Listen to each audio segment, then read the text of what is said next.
Hi, I'm Rizvi Hassan. Today I'm going to talk about Rohingya Cultural Memory Centre, how we made this place with the Rohingya artisans and craftsmen. So Rohingya Cultural Memory Centre is a place that was created to preserve the identity of Rohingya community and focusing on their mental well-being. While designing this building, we created the process in a way that they can engage in every step and have their opinions, and they can come and build this place together. So we are gonna have a look, have a tour around the whole complex and let you know the details. So we start from this gameplay area. So this field is focused on the traditional children games or any kind of game, so that the community children can come and have a tournament or so. So this place is the entry point for this whole complex. Next, I will go to the detail of the roof. So we made these structures with the very traditional material they used to have, nipa palm leaves. Almost 99% of the houses in the Myanmar, they used to build this with nipa palm leaves. So what we did, you won't see any structure, maybe one or two, but you won't see much of the use of these nipa palm leaves here. So we had to source, we had to research that how they used to have the techniques, how they used to make the pallets, and how they used to make the roofs with the artisans, and then we sourced the material and made this roof out of nipa palm leaf. So the specialty of this leaf is it is very cool. It keeps the temperature low in the structures, in the structure below. So what we did was we got these materials from a very nearby source, Ramu, and we brought this to our artisans. They showed us how they used to have these techniques. They showed these techniques to the young generation of the camps, to Nila, to Teknaf camps, and there was a sharing of and interchange of knowledge, and finally they assembled here in this camp 18 and made these forms. So about this roof, these roofs are made in such a way, so in near future if anyone wants to harvest rainwater, they have the chance to do that, and it allows light and ventilation in the interior. That is very much important for the exhibits. So let's go inside.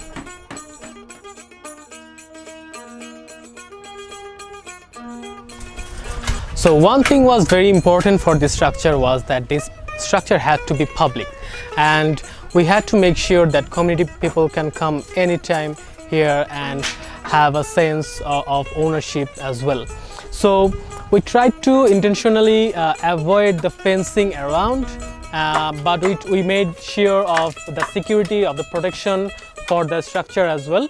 But the secondary layers of the structure, the semi-outdoor spaces, this is the community pathway that allows, as you can see, the community people can come and see all the exhibits that are outside. Maybe the exhibition hall will not be open 24/7, but this allows a temporary exhibit or a 24/7 exhibit to the community. So I'm going to talk about this extended veranda a bit later. These verandas were designed, or these semi-outdoor spaces were designed in such a way that in a tropical monsoon area, the structure is heavily protected from the rains, from the wind, because rain, for the natural material, the rain is the main enemy, and if you can protect the materials from water, the longevity is ensured. It is there. You can see all these beautiful full garanjas, we call it the flower weavings made by the Rohingya artisans.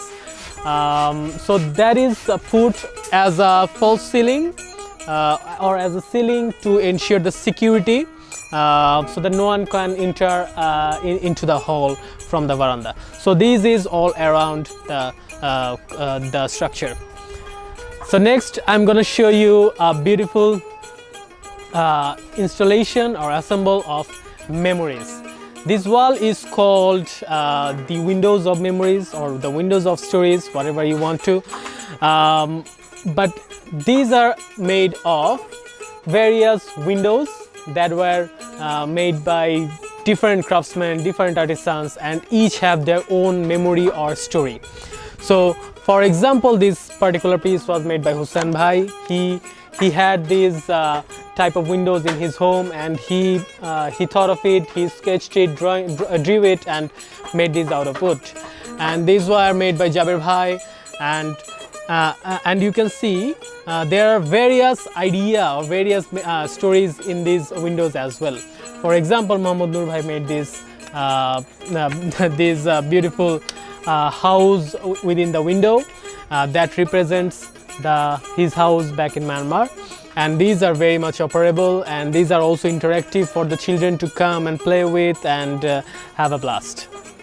So there are more details in it, like these livelihood materials. This was made by Imam Hossein Chacha, so he remembers all the livelihood elements that he used to have in Myanmar. For example, the rice field, the elephants, the honey, or pigeon, and everything is there. So this wall is particularly open to the community. They can come, they can have a peek through, and they can have a sense of belongingness. So later I'm gonna show you some very traditional as it was railings that they used in their households or in houses in Myanmar. So you can see all the colors, all the vibrant colors in these, and these railings. So for example, this is one type of railing, and this is another type of railing, and that is another type. So this is also a collage of memories and traditional techniques or indigenous techniques as well. So another indigenous technique is this earthen wall. They used to have these adobe bricks. They used to have these mud walls and very traditional wooden windows. So this piece of wall represents that the mud house from the Arakan. Of course, many houses in Arakan they were made of bamboos or wooden houses, but they also had these mud houses, and we tried to keep that as a part of the center as well. This railing, I want to talk particularly about this railing. This was part of the innovation in the process, in the design process, with the craftsmen and with the artisans. As you can see, this is made from borak bamboo slits. We tried to select the right material that they are very comfortable with, but we also tried to ensure that inside the hall there is always light and ventilation, so that no moisture is there, and the exhibits are protected. So this was invented or innovated by Jamal Majhi, Rashid Bhaji. They used to have these techniques of, as you can see, these details. These are some thread rods used to hold this partition, and this is very strong, and it keeps the inside protected, and it also allows the air and light. And you can see these small details. These are also brainstormed and innovated by the artisans. So they try to make sure it ensures the security. Also, it ensures some lighting directions in the exhibit. Okay. As you can see, there are a lot of patterns, bamboo patterns here. What Rohingya community is good of, they're very good of making patterns and mattresses and products out of bamboo, cane, and all sort of natural material. They have been living in a condition back in Myanmar or in the camp that they had to rely on the natural resources.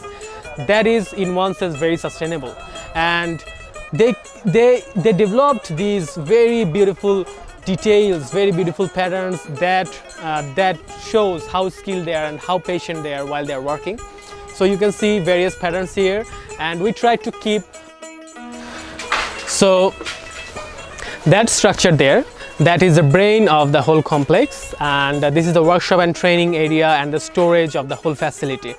So artisans and craftsmen can come anytime and they can work there, they can build, they can discuss, and they can develop the designs of the product and all the memories they want to restore here. So they work there, and instantly we put the exhibits right in the halls. So this is a very traditional veranda from a Tokta Ghor. A Tokta Ghor is a stilt house from Arakan. So almost 80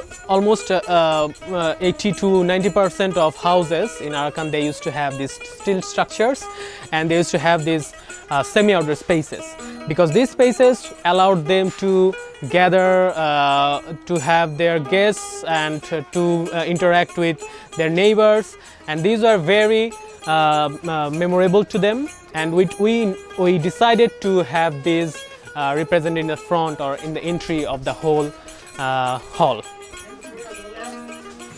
So we are now gonna enter into the exhibits in the RCMC hall. Let's go inside.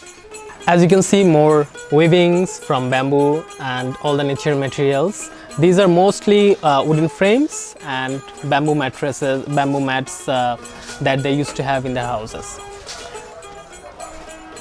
So I'll show you a very interesting technique that I love.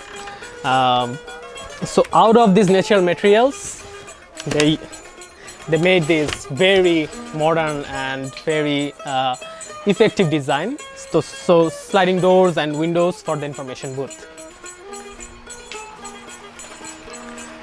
So as a whole, we have 3 halls in our RCMC exhibition hall.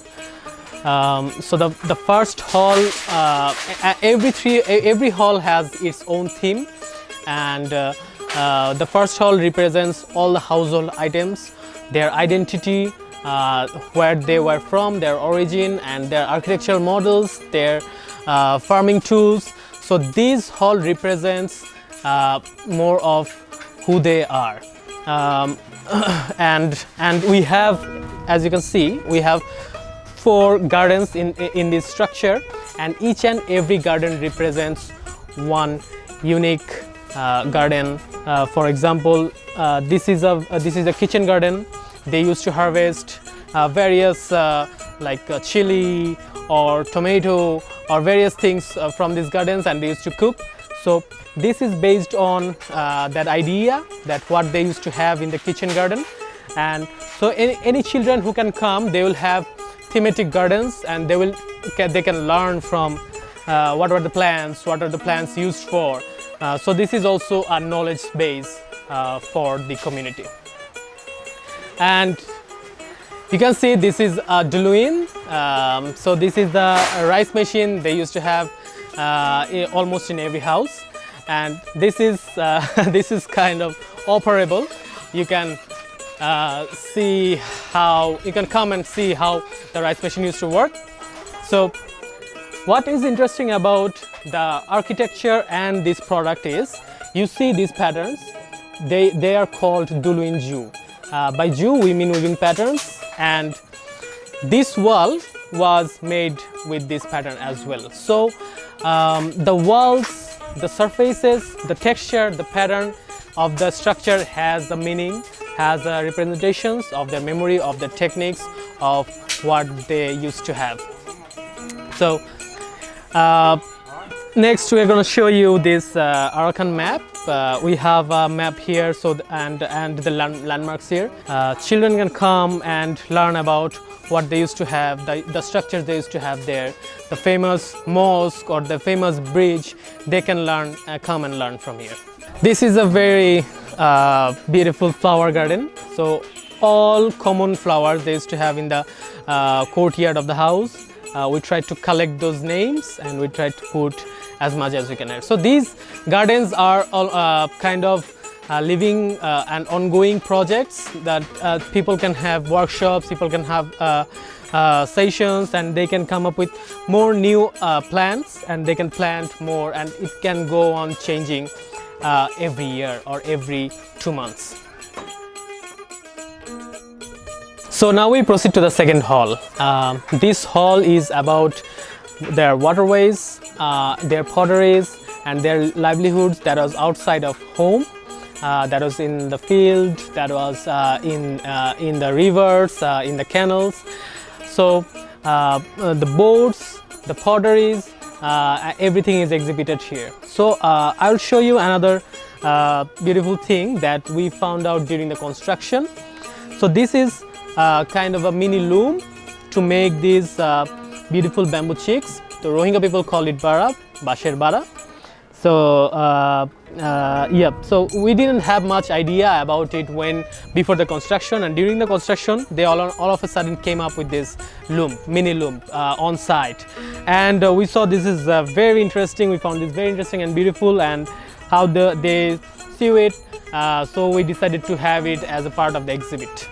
So the idea of this space is that we are looking at this like a very breathable and very changeable museum, living museum, so that people come here often, they can have their opinions, they can have their stories, news stories, memories, inputs, and this space hopefully will change over time again and again. So that makes it more engaging with the community, and more breathability of the space is ensured. So you can see the beautiful boats here. There is a mini pond behind that, behind the boat section. So you can see all it looks like a representation of the very traditional ponds they used to have in their life. So you can see that paddy, it even have some fishes inside. So they are planning to develop it over time as well. So maybe you will have it change in next 6 months, and you will come and be surprised again. And about these tables, these are made from very beautiful, very simple borak bamboos. So these are mostly made from wastage materials that we used to have after this construction, and we tried to reduce the waste of material or to utilize it and convert it into something beautiful. So these tables are the product of that. So all the wooden frames and all the bamboos that you can see, these are wastage materials, and this represents the wave from the sea or from the river, and these boats are kept on it. You can also see the nets, the fishing nets there.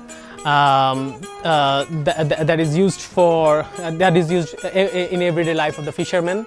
And one thing I want to show you in this structure is that the lighting method or techniques. So during the design process, we had this concern or consideration that since there will be a lot of exhibit inside, we need to have proper lighting. Otherwise it may look very dull, or it may look not enough vibrant. So we had these skylights in every hall. The ridge of the halls are basically plastic fiber sheets, and that allows the light on the exhibits. But the roof also, since the height of the roof is much higher than usual houses, it allows the temperature to go down inside, and that makes it more comfortable to be here. Since we are trying to focus on the mental well-being, people need to come here, need to feel comfortable, and they need to be able to spend a lot of time. So this is from the outside, as we have shown you, a very traditional mud wall, earthen wall. They used to have these shelves in their earth walls, and used to have their kitchen items on it. So we tried to convert it into a shelf or into a corner that can hold all the pottery sections as well. So this represents that. This was particularly made by Jogir Chacha and Nurul Islam Chacha. So they're very capable craftsmen. They gave us the idea how you need to plaster it, how you need to make the adobe blocks. so we did it accordingly. So let's proceed to the hall number 3. Before that, I'm going to talk about some environmental aspects of this whole construction. As this structure is placed on a hilltop, we tried to have these perforations within the 3 halls, and the gardens of course allows the perforation to for the rainwater to be soaked in the ground. We wanted groundwater to be recharged frequently, and these perforations allowed that as well. As you can see, in between the halls we used just soakable paving, just brick soling, so that it allows the rainwater that comes here into the ground. But inside the hall, the blocks, these blocks are more traditional, or more it represents various icons from the community, from the culture. So these tiles were also developed during the construction. We had less idea about it, but the process, the creative process itself allowed these designs come out, and you can see all the beautiful pavements here. So apart from these blocks, we also have these clay tiles. These are made from clay, and they are burnt and turned into red tiles for the decorative purposes. So these small details, or these small construction elements, they allowed this freedom and flexibility during the construction for the craftsmen, for the labor, to play with the space, to decorate it as much or as they wanted to. So as we talked about the mental well-being of the community, we specifically tried to have this construction process in a way that gives them happiness, that gives them the freedom to have something to say, and they're saying on each work or each corner. So this hall is about the children. So you can see the toy section here. This is a very rotating storytelling box that has various stories carved on it as well, and you see all the toys and all the vibrant pattern to make it a lively space for the children specifically. So these spaces are created in such a way that this can be converted into something, some other purpose as well. So this hall is particularly multi-purpose. People can shift it to any dimension or any kind of need anytime. So for this garden, we are focusing. This garden was focused on all the medicinal plants that the community used with their indigenous knowledge. So we tried to sit with them. We tried to have a list of plants that is particularly good for health, particularly used for any kind of wound, or their cat or their cows or goats. And so all the plants you can see here, these are for medicinal purposes. So we are calling it a healing garden, and children can come and learn here, and we all did as well. So in the background of it, you see these beautiful patterns. Of course, this was made by Nurul Islam Chacha, Imam Hossein Chacha, Shabuddin Bhai. So they are expert of these patterns, and you can see how beautiful it is, and it allows some beautiful light inside as well. So after the children's corner, we are gonna now enter into the women's world. So this particular corner was created in such a way that it allows the option to have a sense of privacy when the women come here and they work on these beautiful embroideries and their beautiful needleworks and all sort of works. So as you can see, the whole structure allows these light, this breathability is there. That is very important for this breathable space. It doesn't really block the space from outside, but it gives a sense of enclosure, and you can see those curtains, those patterns, those weavings, they allow some privacy from the whole other halls. Also, you can see how the weavings, the jewels, they cut the light, they allow the beautifully crafted light inside as well. So not all of these were in our mind when we had when we developed the design, but as we said that it was created by the participation of the craftsmen and the artisans, and these allowed so much details, so much beautiful corners in every halls or in every surfaces. So one thing I'm going to mention about this structure is that you see all these columns and all these joints. We designed it in such a way that it itself is a refugee. In a sense, it can be dismantled and assembled it somewhere else as well. So these columns, these are very temporary. These are just put into the site, and you can really carry it and pull it out and place it to somewhere else if you need it in the near future. And all these walls, these are also removable. These allows the flexibility of the structure. You can dismantle it and you can assemble it somewhere else. So in the context, in the camp, one concern is very alarming, is that the wastage of material. We try to minimize that as much as possible, and we try to have all this flexibility, all this portability, so that even if any time we need to shift and take it to some other places, we have that option.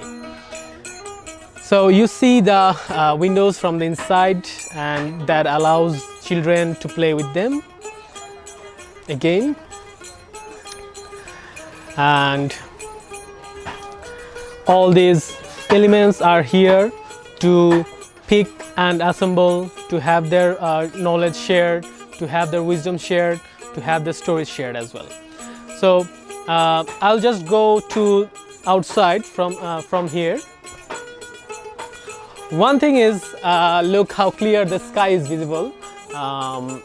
So these gardens, these spaces allow people to gather around and have separate discussion sessions, separate idea sessions.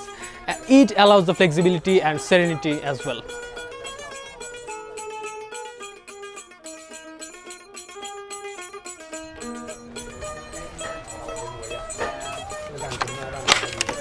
So this opening allows a very emergency exit for the structure, and this allows the entrance into this secondary space, secondary layer of space. So you see Imam Hossein Chacha and Nurul Islam Chacha is working there.